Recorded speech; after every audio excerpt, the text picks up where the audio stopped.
Bismillah, Assalamualaikum warahmatullahi wabarakatuh. Bagaimana kabarnya hari ini Bapak, Ibu, teman-teman sekalian? Semoga sehat selalu. Selamat datang di channel Binomial. Pada video ini kami akan membahas FR soal UP PPG, Daljab, dan Prajab bidang studi matematika yang dilengkapi dengan trik cepat dalam menjawab soal. Semua cabang ilmu yang akan kami bahas di sini sesuai dengan kisi-kisi dari PPG. Jika ada yang tidak kami bahas pada video ini, maka akan kami bahas di video selanjutnya atau telah kami bahas pada video sebelumnya. Kami doakan semoga Bapak, Ibu, dan teman-teman sekalian dimudahkan, dilancarkan, dan lulus pada PPG tahun 2024 ini. Sebelum kita membahas soal, kami harap Bapak, Ibu, dan teman-teman sekalian mensubscribe channel kami, serta meninggalkan komentar, like, dan men-share video ini agar channel ini dapat berkembang. Binomial. Learning by watching. Terima kasih telah mensubscribe channel Binomial. Baiklah, sekarang kita akan membahas soal-soalnya. Soal pertama yaitu, diketahui tujuan sebuah pembelajaran ialah melalui penugasan kelompok diharapkan siswa dapat menemukan volume kerucut. Jadi yang di sini adalah siswa dapat menemukan volume kerucut. Media pembelajaran yang tepat untuk digunakan dalam pembelajaran tersebut ialah, bisa kita lihat yang A dulu. A. Kartu masalah yang berisi permasalahan yang berkaitan dengan volume kerucut. Jadi kalau seperti ini, maka siswa menggunakan rumus volume kerucut untuk menyelesaikan permasalahan. Jadi di sini siswa tidak menemukan, ya Kak Bi tulis dulu. Siswa tidak menemukan volume kerucut. Bagian B, tayangan PowerPoint yang berisi rumus volume kerucut dan soal-soal. Ini lebih jelas bahwa siswa tidak menemukan volume kerucut, karena langsung dituliskan rumus volume kerucut dan soal-soal yang mengenai volume kerucut. Jadi A dan B itu belum benar ya. Jadi A dan B belum benar. Selanjutnya bisa kita lihat option C, D, dan E. Perbedaan option C, D, dan E berada di sini. Ini bola, di sini tabung, di sini balok. Ya. Jadi di sini ada 4, kerucut, bola, tabung, dan balok. Jadi bisa dilihat rumus dari volume kerucut adalah V sama dengan sepertiga pi R kuadrat T.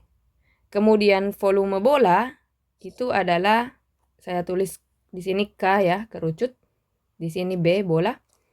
4/3 pi R pangkat 3. Kemudian volume tabung itu adalah pi R kuadrat T. Sedangkan volume balok itu adalah panjang kali lebar kali tinggi. Jadi bisa kita lihat bahwa yang berkaitan dengan kerucut, jadi ini kerucut, yang berkaitan dengan kerucut adalah tabung. Jadi sepertiga dari tabung itu adalah volume kerucut. Jadi alat peraga berbentuk kerucut, tabung, dan pasir merupakan jawaban dari permasalahan ini. Jadi volume tabung itu berhubungan dengan volume kerucut. Volume tabung sama dengan 3 kali volume kerucut, atau bisa kita sebutkan bahwa volume kerucut itu adalah sepertiga kali dari volume tabung. Jadi hal ini dibuktikan dengan jika kita mengisi pasir di kerucut, kemudian ditumpahkan ke tabung, maka kita akan mengisi kerucut tersebut dengan pasir sebanyak 3 kali, sehingga tabung yang memiliki alas yang sama dengan kerucut tersebut akan penuh. Mungkin seperti itu yang bisa kami sampaikan. Maka melalui penugasan kelompok yang menggunakan alat peraga berbentuk kerucut, tabung, dan pasir inilah diharapkan siswa dapat menemukan volume kerucut. Jadi jawabannya D. Selanjutnya soal nomor 2, persegi berukuran 10 cm kali 10 cm di bawah ini telah terbagi menjadi 5 persegi panjang yang luasnya sama. Jadi pertanyaannya di sini adalah panjang AB adalah, jadi yang ditanyakan adalah panjang A ke B. Jadi yang diketahui di sini bahwa 5 persegi panjang tersebut itu adalah luasnya sama. Jadi persegi besar ini luasnya adalah 10 kali 10. Jadi 10 kali 10 itu adalah 100. Karena di sini terdapat 5 persegi panjang, maka setiap persegi panjang juga luasnya sama, maka 100 ini kita bagi 5 untuk setiap persegi panjang. Jadi luas persegi panjang itu adalah 100 dibagi 5. Jadi 20 cm kuadrat itu adalah luas dari setiap persegi. Jadi perlu kita ketahui juga panjangnya di sini itu adalah 10, di sini juga itu adalah 10. Jadi yang paling mungkin yang kita kerja dulu adalah persegi yang ini. Jadi di sini panjangnya itu adalah 10, kemudian luasnya itu adalah 20. Ingat, luas persegi panjang itu adalah panjang kali lebar. Jadi salah satunya sudah diketahui yaitu 10. 10 kali berapa dapat 20? Ya, 10 kali 2. Jadi panjang yang ini itu adalah 2. Oke? Panjangnya adalah 2. Kemudian kita kerja lagi yang sebelah sini. Oke? Yang ini. Jadi di sini panjangnya tadi 2. Jadi panjang yang ini itu adalah sisa 8. Kemudian kita cari seperti tadi, luas persegi panjang adalah panjang kali lebar, hasilnya 20, maka 8 kali berapa? Hasilnya 20. Jadi 8 dikali 2,5 itu hasilnya 20. Jadi panjangnya ini adalah 2,5. Oke? Kemudian yang selanjutnya yang bisa dikerja di sini adalah persegi yang ini. Oke? Jadi di sini panjangnya tadi adalah 2,5, otomatis di sini panjangnya adalah 7,5. Kemudian yang dicari adalah 7,5 dikali berapa dapat 20. Ingat 7,5 itu sama dengan 15/2. Jadi kita misalkan 15/2 X itu haruslah sama dengan 20. Jadi X-nya yang mau dicari. Panjang yang ini ke sini, oke? Jadi X sama dengan 20 dikali kita balik 2/15. Ini bisa saling dicoret. Jadi 20 bagi 5 itu 4. 15 bagi 5 itu 3. Jadi 4 kali 2 8. Jadi 8/3. Jadi panjangnya ini adalah 8/3. Dari sini kita bisa cari panjang ini ke sini.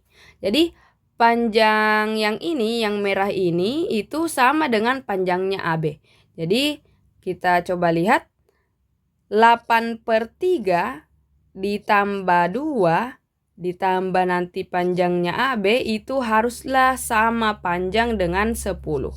Oke, jadi 8/3 ditambah 2 ditambah AB itu sama dengan 10. Atau bisa kita tulis AB sama dengan 10 kurang 8/3 dikurang 2. Jadi 10 kurang 2 itu 8. Jadi sisa 8 kurang 8/3. Kita samakan penyebutnya. 8 kali 3 itu 24 kurang 8/3. Jadi panjang AB-nya adalah 16/3. 16/3 bisa kita jadikan 5/3. Jadi 3 kali 5, 15, sisanya 1 jadi 5/3. Jawabannya adalah A. Oke, kita berlanjut ke soal nomor 3. Dua keluarga yang masing-masing terdiri dari 2 orang dan 3 orang ingin foto bersama. Banyak posisi foto yang berbeda dengan anggota keluarga yang sama selalu berdampingan. Jadi anggota keluarga yang sama itu selalu berdampingan. Jadi kita misalkan 2 orang ini itu kita misalkan 1 dan 2. Kemudian 3 orang ini adalah A, B, dan C. Jadi 1, 2 harus selalu berdampingan. Kemudian A, B, C juga selalu berdampingan. Jadi misalkan 1, 2 duluan kita tulis 1, 2. Kemudian A, B, dan C. Ingat 1, 2 ini bisa menjadi 2, 1. Oke? Ini bisa menjadi 21. Kemudian ABC bisa saja dia menjadi ABC, ACB, BCA, BAC, dan seterusnya. Jadi di sini 2 faktorial, kemudian ABC itu adalah 3 faktorial. Kemudian 1, 2, dan ABC bisa saja kita tulis menjadi ABC duluan baru 1, 2. Jadi ini bisa ditulis 1, 2 ABC atau ABC 1, 2. Ini juga 3 faktorial dan 2 faktorial. Jadi yang ini tadi bisa kita kali 2. Jadi ini juga dikali 2 faktorial kali 3 faktorial kali 2. 2 faktorial itu 2, 3 faktorial itu 6, kemudian dikali 2. 2 kali 6 itu 12, 12 kali 2 itu 24. Jadi jawabannya adalah 24A. Soal nomor 4, dalam sebuah kelas mayoritas siswa kurang aktif mengikuti pembelajaran sehingga siswa terlihat sering mengantuk ketika mengikuti pembelajaran. Di antara tujuan PTK berikut yang sesuai dengan permasalahan ini ialah, jadi bisa kita lihat masalahnya itu adalah mayoritas siswa kurang aktif mengikuti pembelajaran sehingga siswa terlihat sering mengantuk ketika mengikuti pembelajaran. Oke, jadi di antara tujuan PTK berikut yang sesuai dengan permasalahan ini adalah, jadi bisa kita lihat dulu bagian A, meningkatkan keaktifan siswa melalui pendekatan pembelajaran matematika realistik. Dari option A ini sesuai dengan permasalahan yang ada, yaitu keaktifan siswa yang ingin ditingkatkan melalui pendekatan pembelajaran matematika realistik. Jadi kita save dulu yang ini. Ini sebenarnya sudah benar, tapi jangan sampai masih ada yang lebih tepat dari option A. Jadi kita lihat B, membandingkan keaktifan siswa sebelum dan sesudah penerapan pendekatan pembelajaran matematika realistik. Jadi membandingkan keaktifan siswa sebelum dan sesudah itu belum tentu siswa aktif dalam mengikuti pembelajaran, sehingga siswa tidak mengantuk jika dibandingkan. Jadi belum tentu mengaktifkan siswa. Jadi B, jika hanya membandingkan, kita tidak akan meningkatkan keaktifan siswa. Jadi B itu salah. Kemudian C, mengembangkan perangkat pembelajaran dengan menggunakan pendekatan pembelajaran matematika realistik. C juga belum tentu mengaktifkan siswa, karena jika perangkat pembelajaran dikembangkan tetapi tidak mengaktifkan siswa pada saat pembelajaran, ini juga tidak sesuai dengan permasalahan.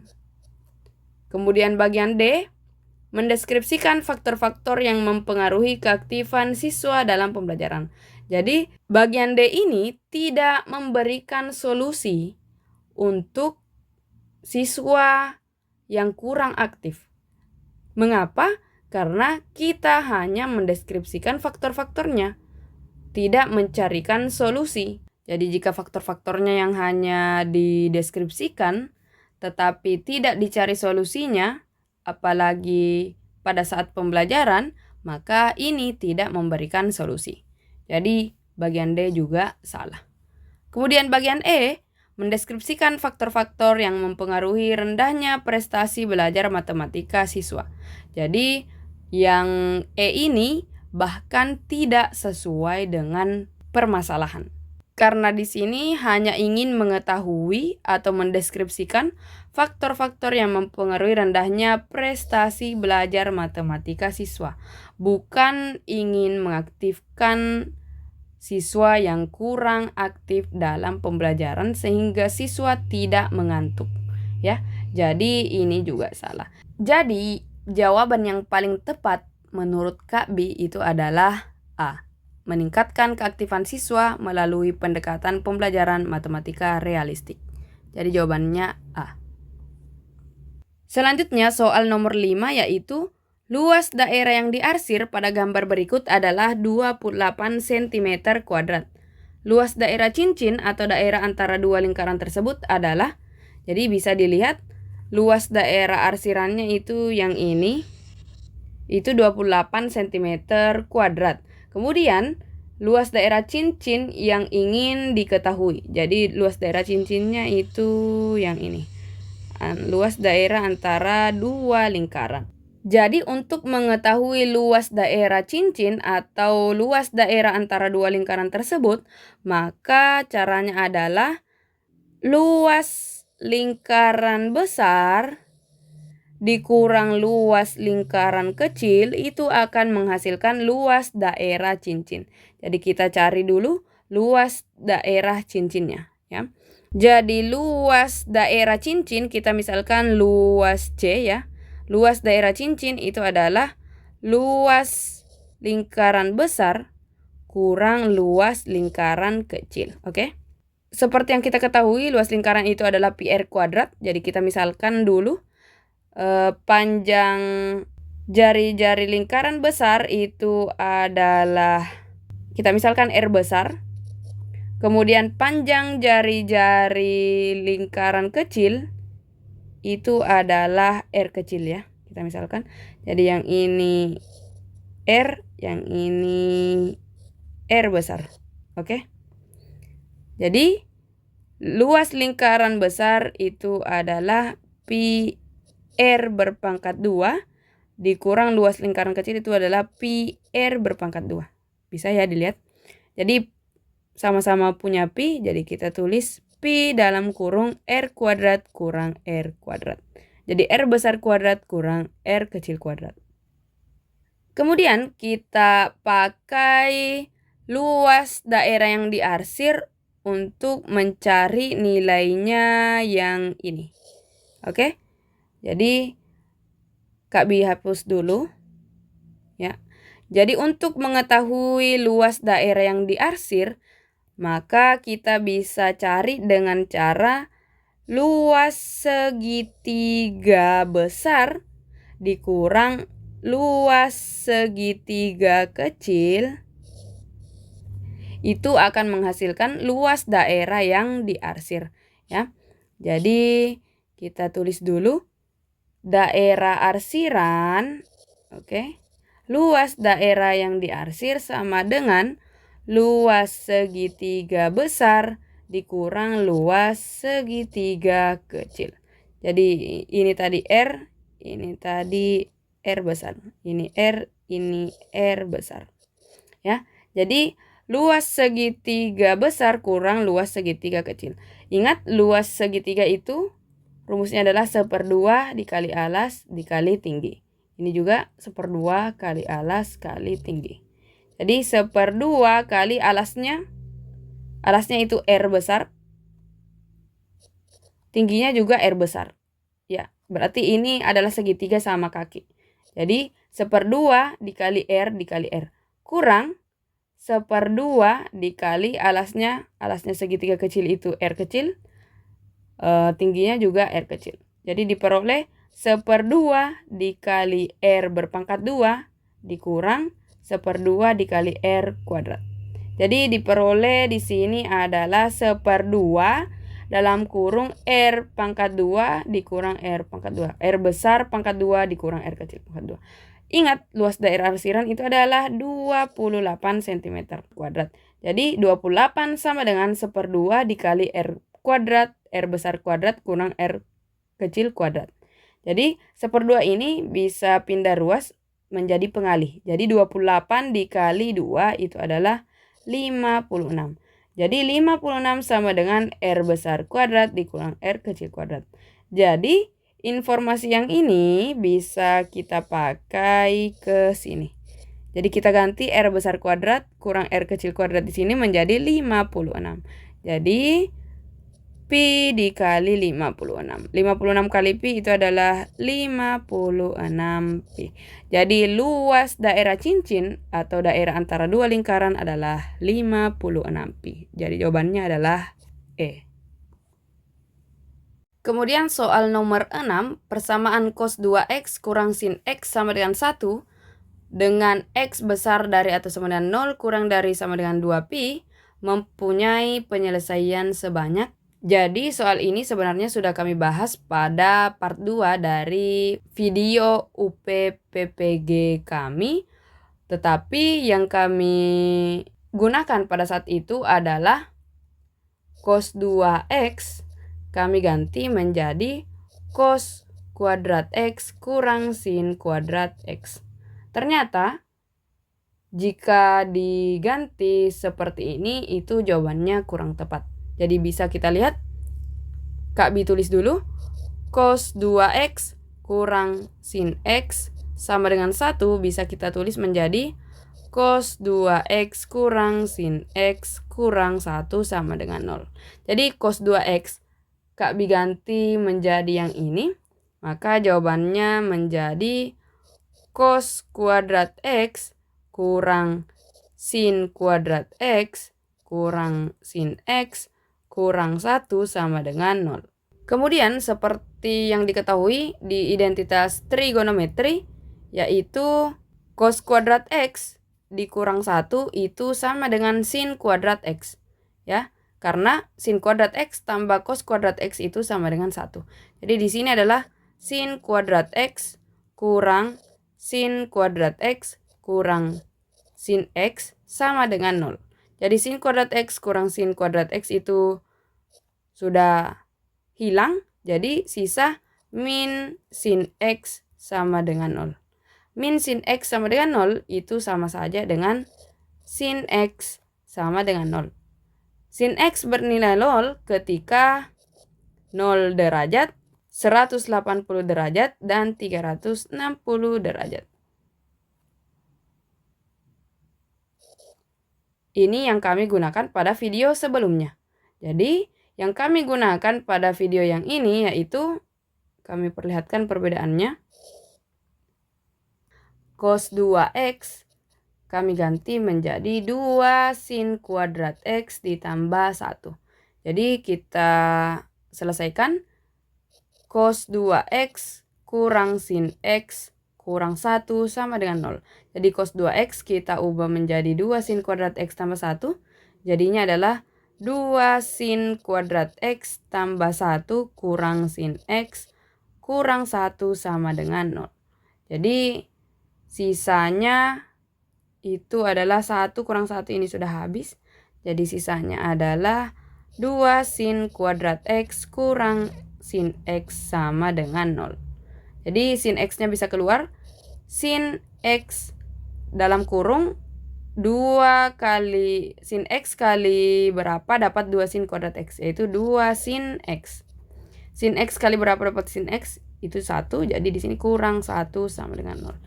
Jadi diperoleh sin X dikali 2 sin X kurang 1. Jadi diperoleh nilainya sin X sama dengan 0 atau 2 sin X kurang 1 sama dengan 0. Jadi kapan sin X bernilai 0? Yaitu ketika sama dengan yang ini, 0, 180, dan 360. Jadi seandainya kita kerja menggunakan cara yang ini, kita hanya mendapat penyelesaiannya itu sebanyak 3. Tetapi karena ternyata ada penyelesaian yang lain, yaitu 2 sin X kurang 1 sama dengan 0, maka lebih dari 3. Jadi kita selesaikan lagi yang ini. Diperoleh 2 sin X sama dengan 1. Jadi sin X sama dengan 1/2. Jadi kapan sin X bernilai 1/2 antara X besar dari 0 dan kurang dari 2pi atau 360, yaitu pada saat 30 derajat dan 150 derajat. Jadi di sini ada 3 penyelesaian, di sini ada 2 penyelesaian, jadi ada 5 penyelesaian. Jadi jawabannya D. Jadi pembelajaran yang kita dapatkan di sini yaitu kita harus mengetahui semua bentuk dari persamaan trigonometri. Karena bisa saja kita menggunakan cara yang satu, ternyata cara yang lainnya itu lebih tepat. Ya, jadi kemarin videonya itu bukan salah, tetapi kurang tepat. Karena hanya 3 yang diperoleh penyelesaian. Ternyata ada 5 penyelesaian. Terakhir, untuk soal nomor 7 ini, silakan Bapak, Ibu, dan teman-teman sekalian menyelesaikannya sebagai oleh-oleh dari Kak Bi. Jika ada di antara Bapak, Ibu, dan teman-teman sekalian yang sudah mendapatkan jawabannya, silakan ditulis di kolom komentar di bawah. Insya Allah Kak Bi akan membahas soal ini pada video pembahasan soal UP PPG selanjutnya. Sekian video binomial kali ini, semoga dapat dipahami dengan baik dan mohon maaf jika ada kesalahan. Kami doakan Bapak, Ibu, dan teman-teman sekalian lulus pada PPG tahun ini dan mendapatkan serdik. Untuk pertanyaan, saran, dan atau komentar, silahkan ditulis di kolom komentar di bawah. Terima kasih atas perhatiannya. Kami dari tim binomial undur diri. Wassalamualaikum warahmatullahi wabarakatuh. Binomial. Learning by watching.